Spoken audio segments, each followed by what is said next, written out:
Good morning student. कैसे हो बेटा सभी? तो बेटा आज अपना टॉपिक है परिपक्व भ्रूण कोश की संरचना, structure of mature embryo sac. यानी एक परिपक्व भ्रूण कोश जो है उसकी संरचना क्या होती थी। ठीक है बेटा, इससे पहले हमने जायांग जो है उसकी संरचना का अध्ययन किया था। ठीक है बेटा, अब एक परिपक्व भ्रूण कोश जो है एम्ब्रियो सैक जो है उसकी संरचना कैसी होती है। बेटा बहुत अच्छा क्वेश्चन भी है एक कि परिपक्व भ्रूण कोश की संरचना। देख बेटा, परिपक्व भ्रूण कोश जो है इसकी संरचना में तीन भाग होते हैं। इसकी संरचना जो है उसमें तीन भाग होते हैं, जिसमें पहला जो भाग है वो है एग अपरेटस यानी अंड उपकरण। दूसरा भाग है इसमें सेकेंडरी न्यूक्लियस यानी द्वितीयक केंद्रक। और तीसरा भाग जो है बेटा इसका ये भाग है एंटीपोडल सेल्स यानी प्रतिमुखी कोशिकाएं। तो एक परिपक्व भ्रूण कोश जो होता है उसकी संरचना में तीन भाग है, एक तो अंड उपकरण, दूसरा द्वितीयक केंद्रक और तीसरा जो भाग है वो है प्रतिमुखी कोशिकाएं। ठीक है बेटा, तो सबसे पहले हम लेते हैं एग एपरेटस यानी अंड उपकरण क्या है। देख बेटा, अंड उपकरण जो होता है इस अंड उपकरण में दो चीज़ें होती हैं, एक तो एग सेल यानी अंड कोशिका होती हैं और एक इनमें होती है सहायक कोशिकाएं। एक तो अंड कोशिका होती है और सहायक कोशिकाएं, ये आपस में मिलकर जो है ये अंड उपकरण किसका निर्माण करते हैं, अंड उपकरण जो है उसका निर्माण करते हैं। कौन है इसमें, एक तो अंड कोशिका आएगी और दो जो सहायक कोशिकाएं हैं ये आपस में मिलकर अंड उपकरण का निर्माण करती हैं। ठीक बेटा, अब अंड उपकरण में हम सबसे पहले लेते हैं एग सेल यानी अंड कोशिका। अंड उपकरण का जो पहला भाग है वो है अंड कोशिका। देखिए बेटा, अंड कोशिका जो है ये बीजांड द्वारी जो सिरा है, कौन सा सिरा, बीजांड द्वारी जो सिरा है इस पर पाई जाती है। और एग सेल की जो भित्ति है वो बीजांड द्वारी सिरे पर मोटी होती है। एग सेल की जो भित्ति है वो बीजांड द्वारी सिरे पर कैसी होती है, मोटी होती है। और ये जो निभागीय सिरा है इस निभागीय सिरे पर ये पतली होती है या अनुपस्थित होती है। एग सेल की जो भित्ति होती है ये बीजांड द्वार जो सिरा है उस पर मोटी और निभागीय सिरे पर ये पतली या अनुपस्थित होती है। ठीक बेटा, एग सेल जो है ये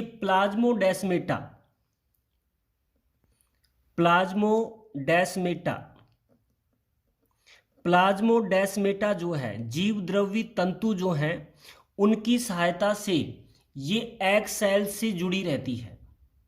जो एग सेल है ये प्लाज्मोडेस्मेटा जो है उसकी सहायता से जो सहायक कोशिकाएं हैं उनसे ये जुड़ी रहती है। ठीक बेटा, उसके बाद जैसे एग सेल जैसे जैसे परिपक्व होती जाती है इसमें ध्रुवता उत्पन्न होती जाती है। क्या उत्पन्न होती जाती है, ध्रुवता जो है ये उत्पन्न होती जाती है। ठीक है, साथ में इसमें जब रिक्तिका बन जाती है तो इसका जो केंद्रक है वो निभागीय सिरे की ओर स्थित होने लग जाता है।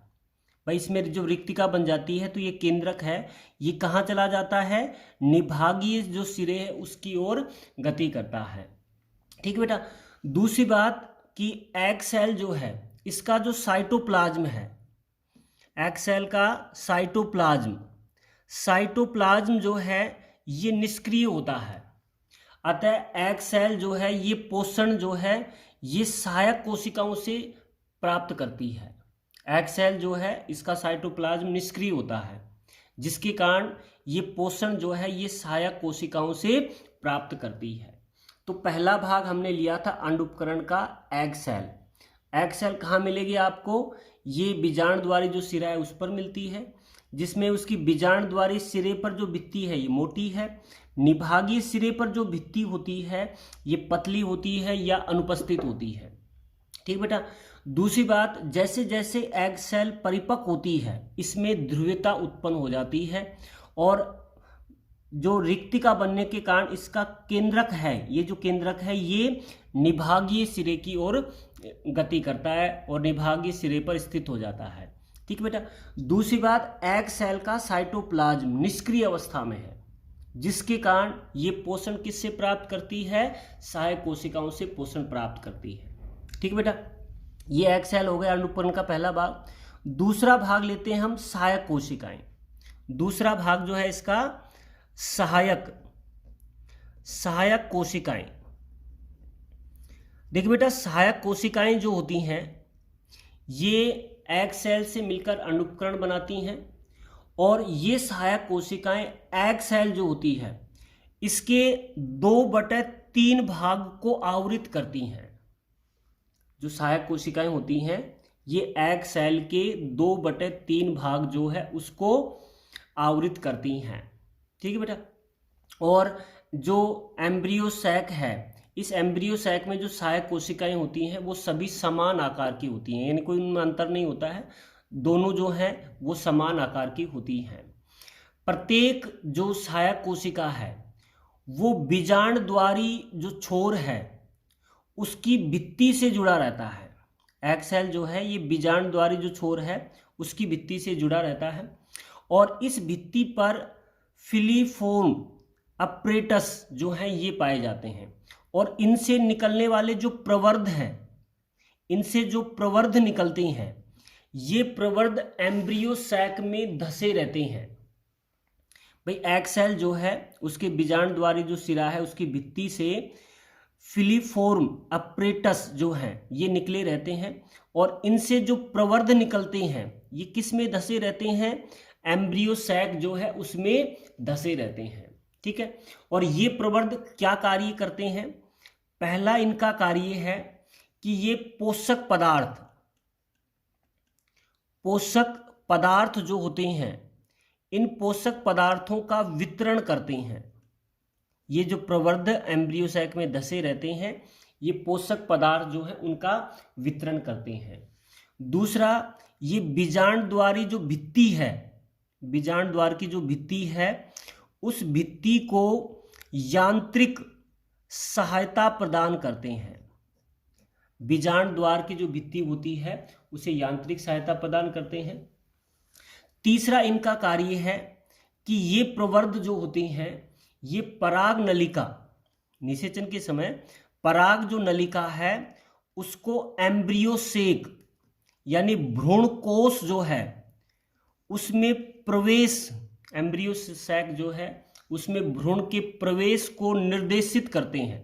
जो पराग नलिका भ्रूण कोश में किस प्रकार प्रवेश करेगी उसको निर्देशित करने का कार्य भी प्रवर्ध करते हैं।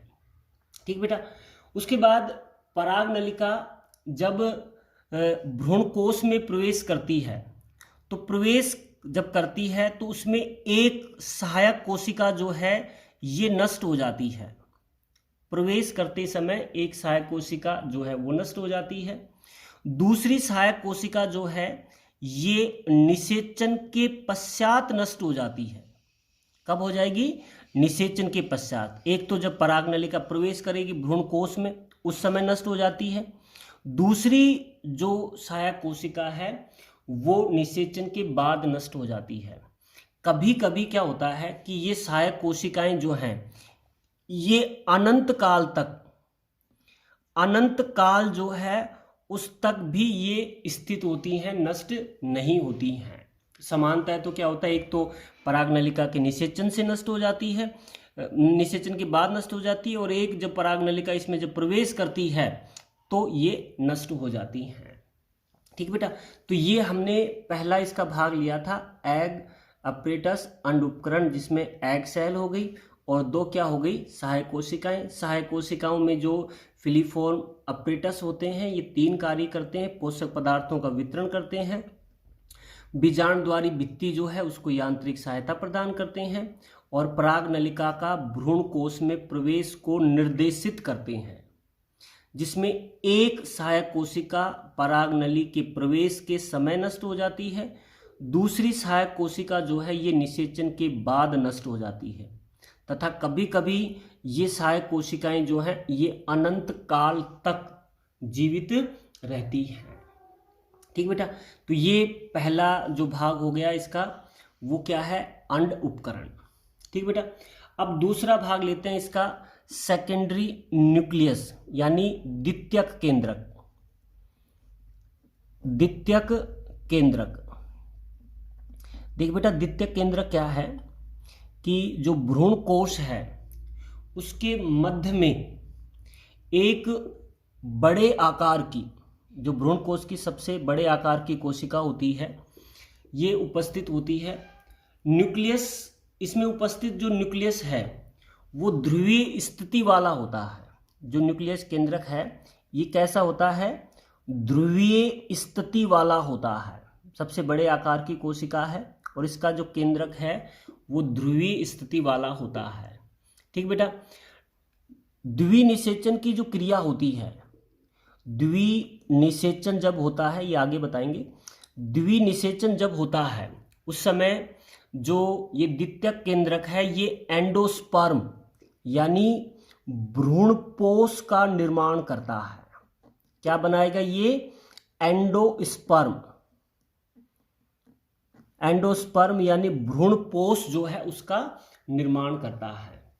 ठीक बेटा, जो द्वितीयक केंद्रक है जिसे समानता है इसकी जो कोशिका है, जिसको सेंट्रल कोशिका या केंद्रीय कोशिका कहा जाता है, इसका संबंध प्लाज्मोडेस्मेटा के द्वारा, इसका जो संबंध होता है ये प्लाज्मोडेस्मेटा जो है, जीव द्रवी तंतु जो हैं उनके द्वारा जो है ये सहायक कोशिकाओं से होता है।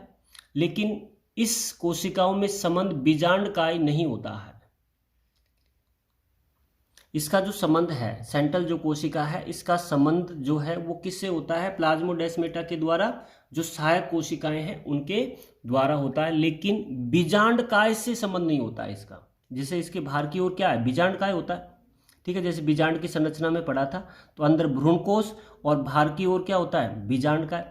तो ये जो द्वितीयक केंद्रक है जो या सेंट्रल केंद्रीय कोशिका है, ये प्लाज्मोडेस्मेटा के द्वारा सहायक कोशिकाओं से संबंध रखती है, लेकिन इसका संबंध बीजांडकाय से नहीं होता है। ठीक बेटा, तो ये दूसरा भाग हो गया द्वितीयक केंद्रक, सेकेंडरी न्यूक्लियस, और जो इसकी कोशिका है वो केंद्रीय कोशिका कहलाती है। ठीक है, सबसे बड़े आकार की कोशिका है, इसका केंद्रक ध्रुवीय स्थिति जो है उसको प्रदर्शित करता है। द्विनिषेचन के पश्चात जो सेंट्रल सेल है वो भ्रूणपोष यानी एंडोस्पर्म जो है उसका निर्माण करती है। ठीक बेटा, और जो सेंट्रल सेल्स होती है ये प्लाज्मोडेस्मेटा के द्वारा सहायक कोशिकाओं से संबंधित होती है, लेकिन इसका संबंध किससे नहीं होता है, बीजांडकाय। बीजांडकाय से इसका कोई संबंध नहीं होता है, केवल संबंध जो है इसका सहायक कोशिकाओं से होता है, वो भी किसके द्वारा, प्लाज्मोडेस्मेटा के द्वारा। ठीक बेटा, अब तीसरा जो भाग है अपना वो है एंटीपोडल सेल्स यानी प्रतिमुखी कोशिकाएं। प्रतिमुखी कोशिकाएं, प्रतिमुखी कोशिकाएं। देखिए बेटा, प्रतिमुखी कोशिकाएं हैं कि जो निभागीय सिरा होता है उस निभागीय सिरे पर प्रतिमुखी कोशिकाएं उपस्थित होती हैं। ठीक है बेटा, ये प्रतिमुखी जो कोशिकाएं हैं इनकी अगर हम संख्या की बात करें, इनकी संख्या कितनी होती है, तो निभागीय सिरे की तो ये और स्थित होती हैं। संख्या में क्या है कि पोलीगोनम, पोलीगोनम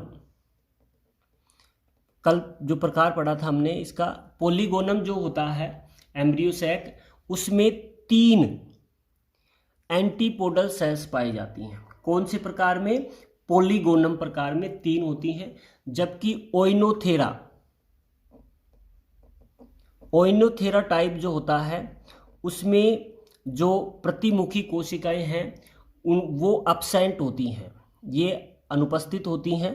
केवल पोलीगोनम में ये 3 होती हैं और ओइनोथेरा टाइप जो होता है उसमें जो एंटीपोडल सेल हैं ये अनुपस्थित होती हैं। ठीक बेटा, उसके बाद एंटीपोडल जो सेल्स होती हैं इसमें प्रोटीन पेरिडोक्स, इसमें जो है क्या मिलता है, एक तो प्रोटीन, प्रोटीन पेरीऑक्सीडेज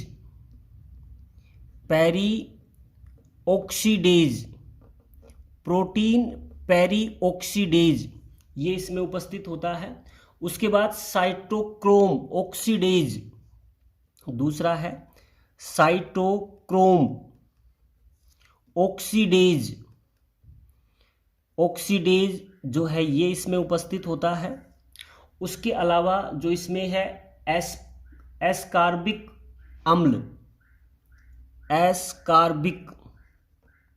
अम्ल जो है इसमें उपस्थित होता है। जो एंटीपोडल सेल्स में क्या मिलते हैं, एक तो एस्कार्बिक अम्ल मिलता है, एक साइटोक्रोम ऑक्सीडेज ये इसमें पाया जाता है, प्रोटीन पेरीऑक्सीडेज ये इसमें पाया जाता है। ठीक है बेटा। कुछ वंश ऐसे हैं जिनमें एंटीपोडल नष्ट न होकर चूसकांक का कार्य करती है।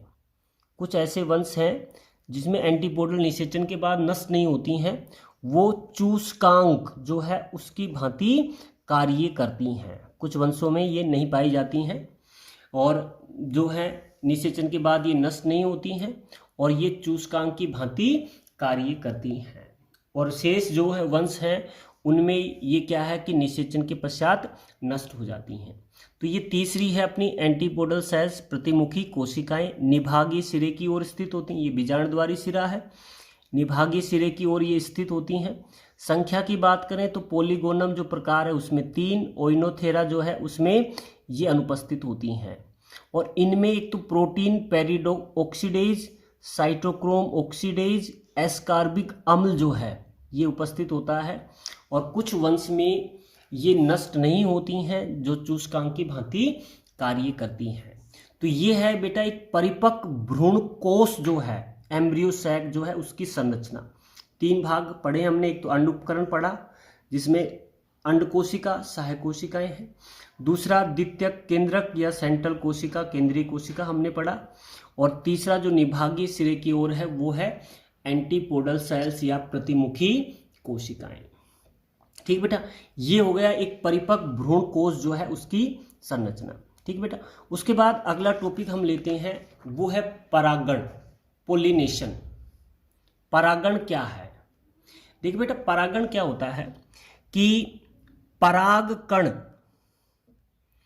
परागकण जो होता है इसका विभिन्न माध्यमों के द्वारा पुष्प की वृत्तिकाग्र पर पहुंचना, पुष्प की वृत्तिकाग्र पर जो इनका स्थानांतरण है वही स्थानांतरण परागण कहलाता है। पुष्प जो होता है उसके परागकण जो है वो पुष्प की वृत्तिकाग्र पर जो उनका स्थानांतरण है, जैसे ये परागकण परागकोश स्फुटित होगा और परागकण पुष्प की वृत्तिकाग्र पर पहुंचेगा, ये जो क्रिया है ये क्या कहलाती है? परागण कहलाती है। परागण 2 प्रकार का होता है जो समानता आपने पढ़ा भी होगा। एक तो होता है स्वपरागण, सेल्फ पोलिनेशन, और दूसरा जो होता है इसमें वो होता है क्रॉस पोलिनेशन या परपरागण। स्वपरागण और परपरागण। ठीक बेटा। तो हम सबसे पहले स्वपरागण की बात करते हैं कि स्वपरागण क्या है। देखिए बेटा, स्वपरागण में क्या होता है कि जो परागकण हैं, परागकण जो हैं ये उसी पुष्प की वृत्तिकाग्र पर या उसी पौधे के दूसरे पुष्प की वृत्तिकाग्र पर पहुंचते हैं। परागकण जो होते हैं या तो उसी पुष्प की वृत्तिकाग्र पर पहुंचे, जैसे इसी पुष्प की वृत्तिकाग्र पर पहुंचे, या उसी पौधे के दूसरे पुष्प की वृत्तिकाग्र पर पहुंचे। तो ये जो स्थानांतरण है वो सेल्फ पोलिनेशन या स्वपरागण कहलाता है। अतः स्वपरागण जो है ये 2 प्रकार का हो गया। एक तो हो गया स्वक युग्मन।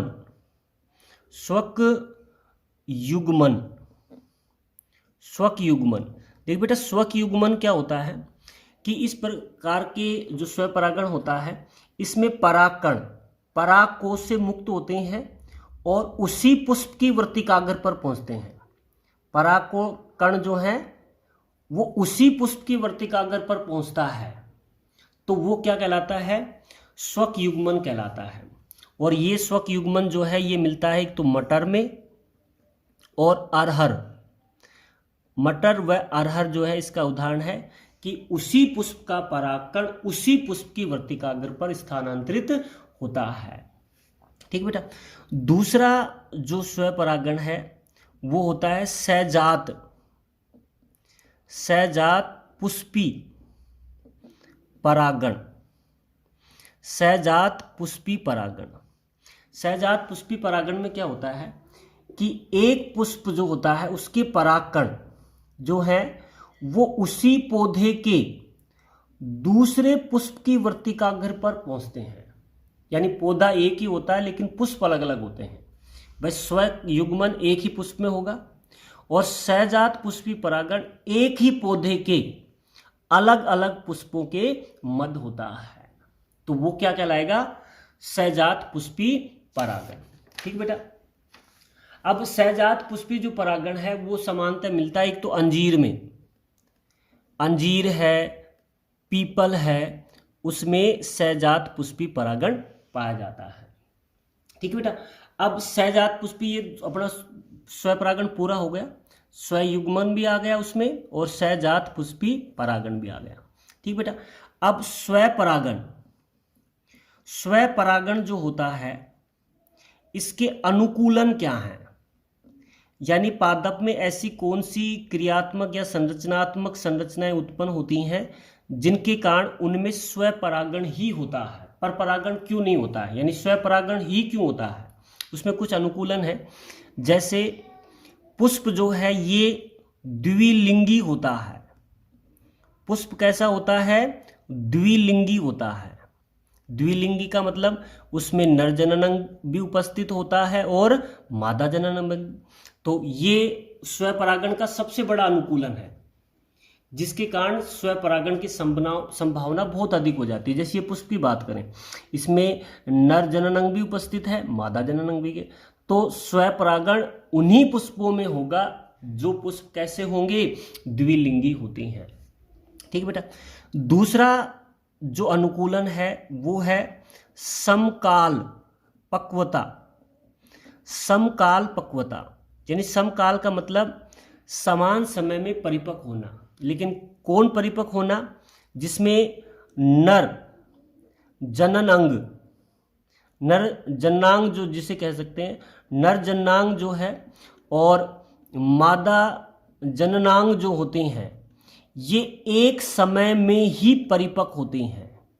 यानी जब परागकोश का स्फुटन होता है उसी समय जो वृत्तिकाग्र है वो पराग कणों के लिए ग्राही होती है। जब परागकोश स्फुटित होते हैं यानी पराग ये परिपक्व अवस्था में है तो उसी समय जो वृत्तिकाग्र है ये पराग कणों को ग्रहण करने के लिए ग्राही हो जाती है। ठीक है। तो इसमें हमेशा समकाल पक्वता मिलेगी और इसका उदाहरण है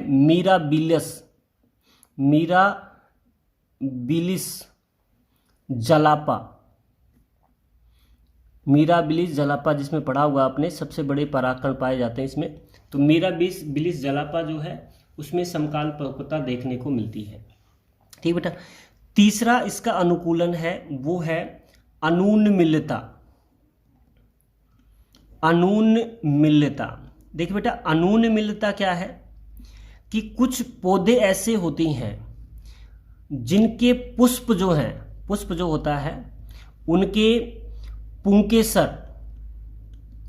पुंकेसर और उनका जो जायांग है ये दल के द्वारा आवृत होती हैं। दल के द्वारा क्या होते हैं? आवृत, ढके रहते हैं। और दल के द्वारा आवृत होने के कारण ऐसे पुष्पों में हमेशा क्या होता है? स्वपरागण होता है। भाई जैसे इसकी बात करें तो इसके जो पुंकेसर और जायांग हैं वो दल के द्वारा क्या है? आवृत है। यानी बाहर से कोई परागकण आ ही नहीं सकता।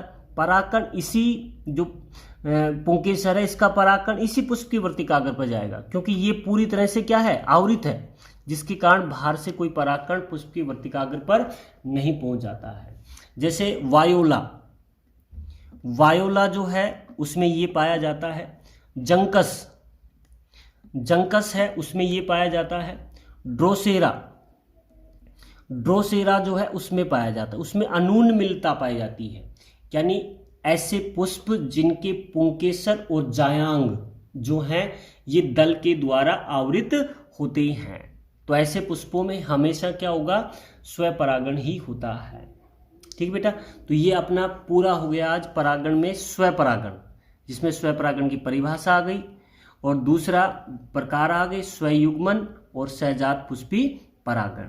और उसके बाद हमने पढ़ा था इसमें स्वपरागण हेतु अनुकूलन, जिसमें पुष्प द्विलिंगी होगा, उनमें समकाल पक्वता जो है ये पाई जाएगी और क्या मिलेगी उसमें, अनून मिलता पाई जाती है। ठीक है बेटा, आज के लिए इतना ही। Thank you.